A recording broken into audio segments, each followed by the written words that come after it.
Subscribe करें Yasmin's kitchen channel को और इसके साथ ही बेल आइकन प्रेस करना बिल्कुल ना भूलें ताकि हमारे वीडियोस के सारे लेटेस्ट अपडेट आपको मिलते रहें। अस्सलाम वालेकुम, वेलकम टू यास्मीन्स किचन। आज मैं आप सभी के साथ यंगस्टर्स में बहुत ही ज़्यादा पॉपुलर स्ट्रीट फूड यानी कि मोमोज़ की रेसिपी शेयर करने जा रही हूँ।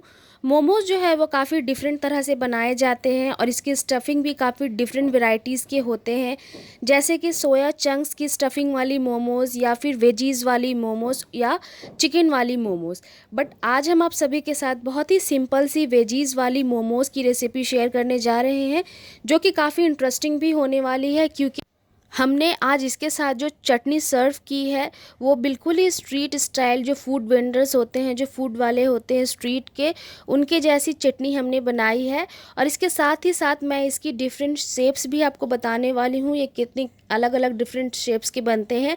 और इसकी जो पतली वाली कवरिंग बनाई जाती है जिसमें हम मोमोज़ की स्टफ़िंग को फिल करते हैं, वो किस तरह से पतली कवरिंग बनाई जाती है वो भी मैं आप सभी के साथ शेयर करूँगी। तो चलिए देखते हैं हमने किस तरह से मोमोज़ की रेसिपी को रेडी किया है और इसके साथ ही साथ मैं इसके कुछ टिप्स एंड ट्रिक्स भी आपको बताने वाली हूँ। तो चलिए मोमोज़ की रेसिपी बनाना स्टार्ट करते हैं। तो मोमोज़ की रेसिपी बनाने के लिए सबसे पहले हम इसकी वेजीज़ को रेडी कर लेते हैं। तो उसके लिए सबसे पहले मैंने पैन में 2 से 3 टेबल स्पून ऑयल को गर्म किया है और इसके बाद अब मैं इसमें ऐड कर रही हूँ सबसे पहले हरी मिर्चें कटी हुई, और इसके साथ ही मैंने ऐड किया है गार्लिक और जिंजर। ये सारी चीज़ों को मैंने बारीक कट कर लिया है और अब मैं इन सारी चीज़ों को अच्छी तरह से भून करके तब तक पकाऊंगी जब तक इसका कच्चापन ना निकल जाए। हमें इसे गोल्डन ब्राउन नहीं करना है, बल्कि इसे 2 से 3 मिनट तक यूं ही चलाते हुए पका लेना है ताकि इसका कच्चापन निकल जाए। इसके बाद अब हम इसमें ऐड करेंगे प्याज। ये मैंने एक बड़े साइज़ का प्याज लिया था, इसे भी मैंने बारीकली चॉप्ड कर लिया है। प्याज ऐड करने के बाद हम प्याज को भी 2 से 3 मिनट तक यूं ही चलाएंगे और इसके बाद अब हम इसमें ऐड करेंगे वेजीज़। तो वेजीज़ में मैं ऐड कर रही हूँ सबसे पहले ये ग्रेटेड कैरेट्स। गाजरों को आप अच्छी तरह से पतले पतले ग्रेट कर लें। गाजरों को ऐड करने के बाद हम इसे भी 2 से 3 मिनट तक चला लेंगे और उसके बाद अब हम इसमें ऐड करेंगे पतले कटे हुए शिमला मिर्च। ये मैंने ग्रीन शिमला मिर्च का इस्तेमाल किया है, आप चाहे तो अलग अलग शिमला मिर्च का भी, यानी कि डिफरेंट कलर्स के जो शिमला मिर्च होते हैं आप उनका भी इस्तेमाल कर सकते हैं। इसे भी हम 2 से 3 मिनट तक चला लेंगे और उसके बाद अब हम इसमें ऐड करेंगे पतले कटे हुए बारीक पत्ता गोभी यानी कि कैबेज। तो पत्ता गोभी ऐड करने के बाद अब हम इसे भी 1 से 2 मिनट तक चलाते हुए यूं ही पका लेंगे। याद रखिए हमें कैबेज और इन सारी चीज़ों को ज़्यादा कुक नहीं करना है, बस 1 से 2 मिनट तक यूं ही चलाते हुए पका ले ताकि इसका कच्चापन जो है वो निकल जाए, क्रिस्पीपन जो है वो निकल जाए और ये थोड़ा सा पक जाए। बस हमें इसे थोड़ा ही पकाना है। तो पकाने के बाद अब हम इसे एक प्लेट में निकाल करके रख देंगे और इसे ठंडा होने के लिए छोड़ देंगे, क्योंकि हमें इसका इस्तेमाल इसके ठंडे होने के बाद ही करना है। तो चलिए अब चलते हैं हमारे नेक्स्ट प्रोसेस की तरफ, जिसमें हमें इसका डो लगाना है। तो डो तैयार करने के लिए मैंने ये 1 कप मैदा लिया है। मैदे में हम इस्तेमाल कर रहे हैं नमक। ये मैंने 1 चम्मच नमक इसमें ऐड किया है। नमक आप अपने टेस्ट के अकॉर्डिंग ऐड कर ले, आपको जैसा नमक चाहिए आप उसी हिसाब से ऐड करें। उसके बाद अब हम इसका डो लगा लेते हैं। तो याद रखें मैदे का जो हम डो लगाएंगे तो उसमें आप थोड़ा थोड़ा पानी डालते हुए ही इसे गूँधें। एक बार में आप बहुत ज़्यादा पानी ना डालें, वरना आपका जो ये डो है वो परफेक्ट रेडी नहीं होगा। तो ये आप देख सकते हैं हमारा जो डो है वो रेडी हो चुका है। डो जो है आपका वो बहुत ही ज़्यादा नरम होना चाहिए। ये आप देख सकते हैं बिल्कुल स्पॉन्जी। सो डो रेडी करने के बाद अब हम चलते हैं अपने नेक्स्ट प्रोसेस की तरफ। तो नेक्स्ट प्रोसेस के लिए ये आप देख सकते हैं हमारी जो मोमोज़ की फिलिंग है वो बिल्कुल अच्छी तरह से ठंडी हो चुकी है। मैंने इसमें भूनते वक्त 2 चम्मच सोया सॉस का 1 चम्मच विनेगर और आधी चम्मच काली मिर्च भी इस्तेमाल किया था, वो मैं आपको दिखाना भूल गई थी। तो आप भी याद से सोया सॉस, विनेगर और काली मिर्च को भी ज़रूर ऐड करें जब आप इसे भूनें या पकाएं। उसके बाद अब मैं इसमें ऐड कर रही हूँ नमक। नमक आप अपने टेस्ट के अकॉर्डिंग ऐड करें। याद रखें हमने मैदे में भी, जब हम मैदे का डो तैयार कर रहे थे, हमने उसमें भी नमक का इस्तेमाल किया था, तो आप ध्यान से नमक का इस्तेमाल करें। उसके बाद अब मैं इसमें ऐड करूँगी धनिया के पत्ते और अब मैं इन सारी चीज़ों को अच्छी तरह से मिक्स कर लूँगी। मिक्स करने के बाद हमारा फिलिंग जो है वो बिल्कुल रेडी हो चुका है फिल होने के लिए। तो अब हमारा जो डो है अब हम उसे हाथों की मदद से इस तरह से रोल कर लेंगे इसे मैं रोल इसलिए कर रही हूँ क्योंकि मैं इसे कट करने वाली हूँ ताकि हमारे मोमोज़ के जो है सारे शेप्स जो है एक जैसे हों, बड़े छोटे ना हों। अब हम इन सारे कटे हुए पीसेस को अलग रख देते हैं। उसके बाद मैं एक लोई, छोटी सी लोई अपने हाथों में लूँगी और इस तरह से उसे चपटा करके सूखे मैदे में उसे अच्छी तरह से कोट कर लूँगी। उसके बाद इसे हल्के हाथों से इस तरह से आपको बेल लेना है। इसका जो साइज़ है वो पानी पूरी का जो हमारा पूरी होता है उससे थोड़ा सा बड़ा और नॉर्मल जो हमारी पूड़ियाँ होती हैं उससे थोड़ा सा छोटा होगा। और इसकी जो थिकनेस है वो कुछ इस तरह से होगी, ये आप देख सकते हैं। तो बिल्कुल ऐसा ही आपको इसका थिकनेस जो है इस तरह से पतली होनी चाहिए और वो बिल्कुल आपकी जो पूड़ियाँ होंगी वो बिल्कुल ट्रांसपेरेंट होंगी जब आप उसे बेल लेंगे। तो हमारी एक पूड़ी जो है वो रेडी हो चुकी है। तो अब हम इसके बीच में फिलिंग्स को ऐड कर लेंगे। तो मोमोज़ की फिलिंग जो है वो हम सेंटर से रखना स्टार्ट करेंगे। मोमोज़ की फिलिंग आप जितना ज़्यादा उसके अंदर पुट करेंगे वो हमारे मोमोज़ का जो टेस्ट है वो उतना ही ज़्यादा इन्हेंस होता है, क्योंकि हमारा जो मोमोज़ है वो ऑल ओवर डिपेंडेंट इसकी फिलिंग्स पे ही होता है। तो मोमोज़ में आप जितने चाहें उतनी फिलिंग्स ऐड कर सकते हैं। हाँ, अगर आपको ज़्यादा फिलिंग्स डाल करके उसकी फोल्डिंग अच्छी तरह से आती है तो ही आप ऐसा करें, वरना आप इसके उसमें कम फिलिंग्स भी ऐड कर सकते हैं। उसके बाद अब हम इसके कोनों की तरफ पानी की मदद से इसे सील कर लेंगे। हमें इसके हर तरफ पानी से अच्छी तरह से इसे सील करना है। तो इसके बाद अब हम इसे फ़ोल्ड कर लेते हैं। तो ये मैं आपको दिखाते जा रही हूँ कि आपको किस तरह से मोमोज़ को फ़ोल्ड करना है। आप इस तरह से अपने दोनों हाथों से उसका एक सिरा जो है अपने हाथों में ले लें और उसके बाद इसे इस तरह से फ़ोल्ड करते हुए जाएं और फ़ोल्ड करके इसे सील कर दें। इस तरह से आप उसे फ़ोल्ड करें, एक साइड से प्लेट्स बनाते हुए इसे फ़ोल्ड करें और दूसरी तरफ से इसे सील कर दें। सो बिल्कुल इसी तरह से आपको ये रिपीट करते जाना है। और उसके बाद जब ये आपका प्रोसेस वन साइड में पूरा हो जाए तो हम इसे दूसरे साइड से उठा करके पहले साइड में चिपका देंगे। ये बिल्कुल इस तरह से। इस तरह से दूसरा साइड उठा करके आप पहले साइड के ऊपर लगा दें और इसे अच्छी तरह से चिपका दें। तो ये हमारा पहला मोमोज़ बिल्कुल रेडी हो चुका है। मैं आज आपको 2 से 3 तरह के मोमोज़ अलग अलग शेप्स के बनाना सिखाऊंगी। तो ये हमारा पहला शेप रेडी हो चुका है। अब मैं आपको सेकंड शेप ऑफ मोमोज़ बताने जा रही हूँ। तो इसके लिए भी हमें फिलिंग्स को इस तरह से बीच में पुट करना है और इस तरह से पानी को सारे एजेस में लगाते हुए एक साइड को उठा करके दूसरे साइड पर चिपका देना है और उसे अच्छी तरह से सील कर देना है। सील करने के बाद हम इसके एक साइड को उठा करके दूसरे साइड में इस तरह से चिपका देंगे।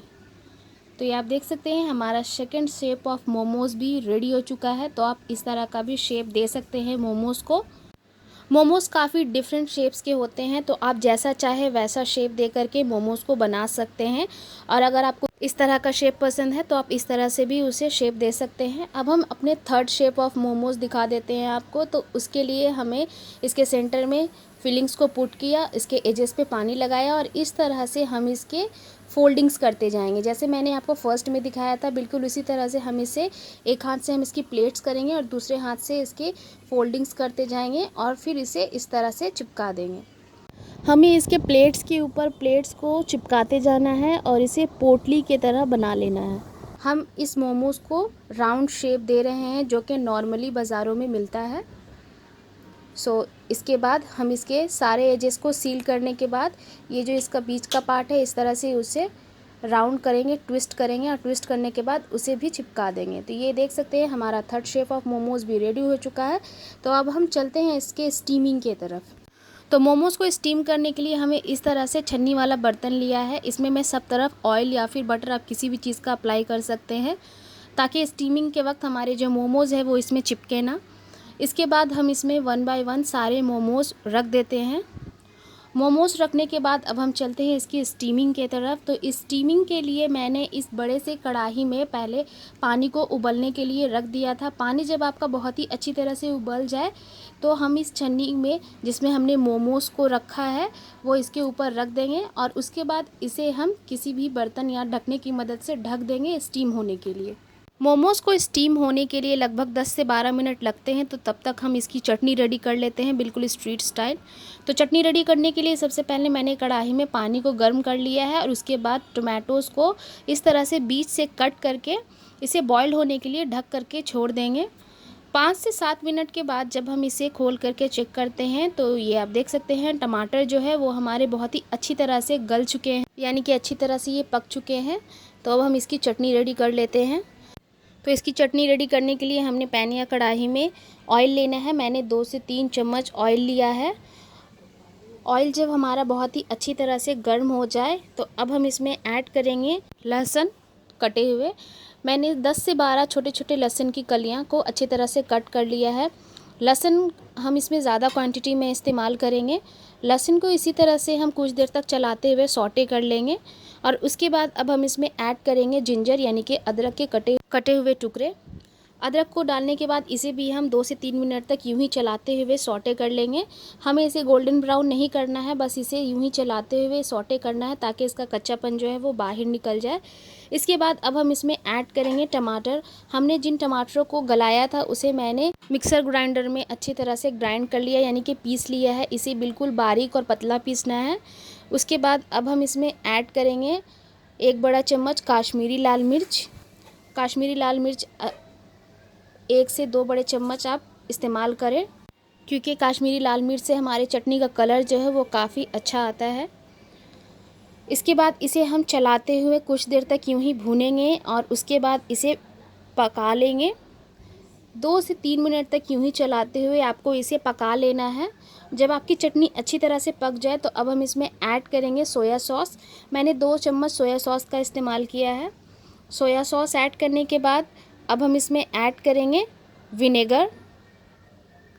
विनेगर भी हम 1 से 1.5 चम्मच ही इस्तेमाल करेंगे और इन दोनों चीज़ों को अच्छी तरह से चटनी में हम मिक्स कर लेंगे। मिक्स करके यूं ही चला लेंगे 1 से 1.5 मिनट चलाते हुए पका लेंगे। उसके बाद अब हम इसमें ऐड करेंगे नमक। नमक आप अपने टेस्ट के अकॉर्डिंग ऐड कर लें। नमक ऐड करने के बाद अब हम इसमें ऐड करेंगे शुगर। मैंने इसमें 2 छोटे चम्मच शुगर का इस्तेमाल किया है। शुगर ऐड करने के बाद अब हम इसे भी अच्छी तरह से चला लेंगे और उसके बाद इसे 1 से 1.5 मिनट तक चलाते हुए पकाने के बाद हम इसे ढक करके पकने के लिए छोड़ देंगे। हमें इसे 1 से 2 मिनट तक ही पकाना है। अब हम अपने मोमोज़ को चेक कर लेते हैं। तो ये आप देख सकते हैं हमारे मोमोज़ जो है वो बिल्कुल रेडी हो चुके हैं सर्व होने के लिए। तो चलिए अब हम चलते हैं इसकी सर्विंग की तरफ। तो ये आप देख सकते हैं हमारे मोमोज़ बन करके बिल्कुल रेडी हो चुके हैं। मैं इसे आपको बीच से तोड़ करके दिखाती हूँ। तो ये आप देख सकते हैं हमारी फीलिंग्स जो है वो कितनी परफेक्टली अच्छी तरह से पुट हुई है और हमारे मोमोज़ भी जो हैं वो बहुत ही अच्छी तरह से कवर हुए हैं हमारे फीलिंग्स के ऊपर। और हमारी चटनी भी बिल्कुल अच्छी तरह से बन करके रेडी हो चुकी है और हमारी मोमोज़ की चटनी का कलर जो है वो भी बिल्कुल परफेक्ट आया है। मोमोज़ जो है वो यंगस्टर्स में काफ़ी पॉपुलर रेसिपी है, यहाँ तक कि बच्चे भी इसे खाना बहुत ही ज़्यादा पसंद करते हैं। तो आप भी इसी तरह से बिल्कुल स्ट्रीट स्टाइल चटनी और मोमोज़ घर पे ही रेडी कर सकते हैं और हमारे टिप्स एंड ट्रिक्स को फॉलो करके आपकी भी जो रेसिपी है मोमोज़ की रेसिपी वो बिल्कुल स्ट्रीट स्टाइल बनेगी और यहाँ तक कि आपकी चटनी भी बिल्कुल स्ट्रीट स्टाइल बनने वाली है। तो आप इसी तरह से मोमोज़ की रेसिपी को अपने घर में एक बार ज़रूर से ट्राई करें और अपने फीडबैक हमें हमारे कमेंट बॉक्स में ज़रूर बताएं कि आज की हमारी ये मोमोज़ की रेसिपी आपको कैसी लगी है।